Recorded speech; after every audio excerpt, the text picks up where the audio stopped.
आदरणीय मंत्री महोदय, आदरणीय म्हणजे सर ते अर्थ मला नको सांगा, मी ओरडलो ना सर.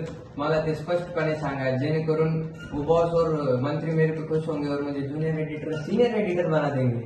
सर तुम्हाला माहिती आहे का, मी सीनियर एडिटर व्हायसाठी एका वर्षापासून जिबेला वळण लावतोय. एडिटर बनणं आणि जिभेचं वळण याचा संबंध काय? सर समजलं समजलं. सर माझा फोन येतो, आलो. Hello hello. आज आपली व्हायचा नव्हता. जर बाहेर गेला तर परत नाही आला. काय झालंय? जर तू तुझा 500 बॅग हवा घेतली तर तू आज जागणार नाहीस. म्हणून झाडे लावा, झाडे जगवा.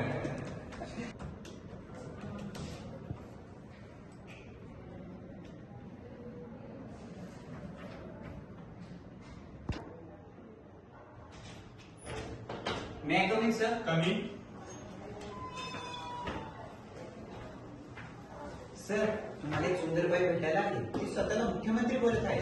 मी कसं मानू की मुख्यमंत्री साहेब? अहो सर, ती AQI AIQ म्हणते. सुभाषचंद्र बोसला सुभाषचंद्र पॅलेस बोलतीये. हो हो, ती नक्की मुख्यमंत्रीच असेल. मंत्र्यांच्या कार्यक्रमाबद्दल बोलायला आली असेल. ठीक आहे सर. ओके ओके, मी येतो.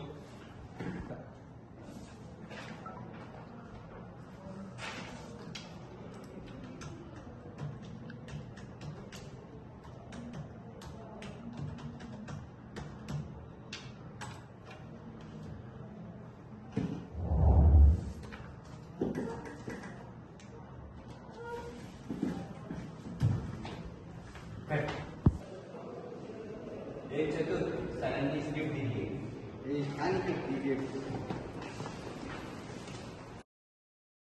आदरणीय सभापती महोदय आणि श्रीपती काळेश्वर, माझ्या मित्रमैत्रिणींनो आणि पत्रकार सहकाऱ्यांनो, जर भारतीय पत्रकारिता उंच भरारी घेत असेल तर याचं सर्व श्रेय फक्त आपल्या मंत्री श्याम खोटेंना जातं. गेल्या किती वर्षापासून यांनी आपल्या पत्रिकातून आपल्याला किती खोटं दाखवलेलं आहे.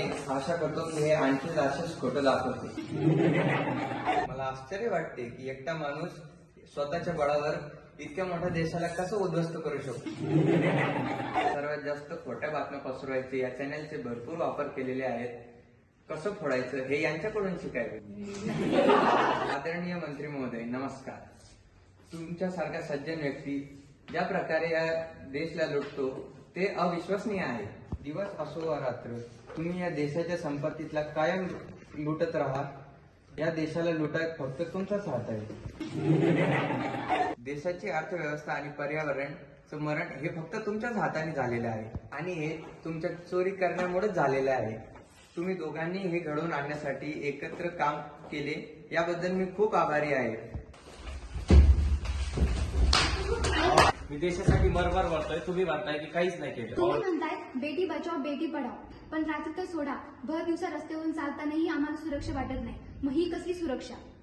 बँकचे कर्ज बुडवणारे परदेशात पळून जातात आणि शेतकरी मात्र फासावर लटकतात. हाच का तुमचा न्याय?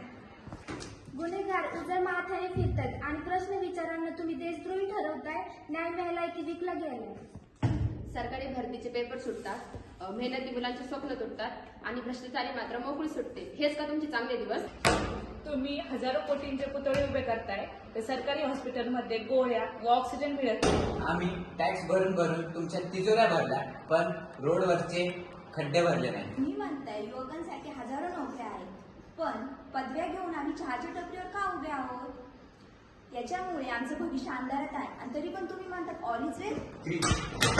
ऑल इज वेल नाही, ऑल इज वेल आहे.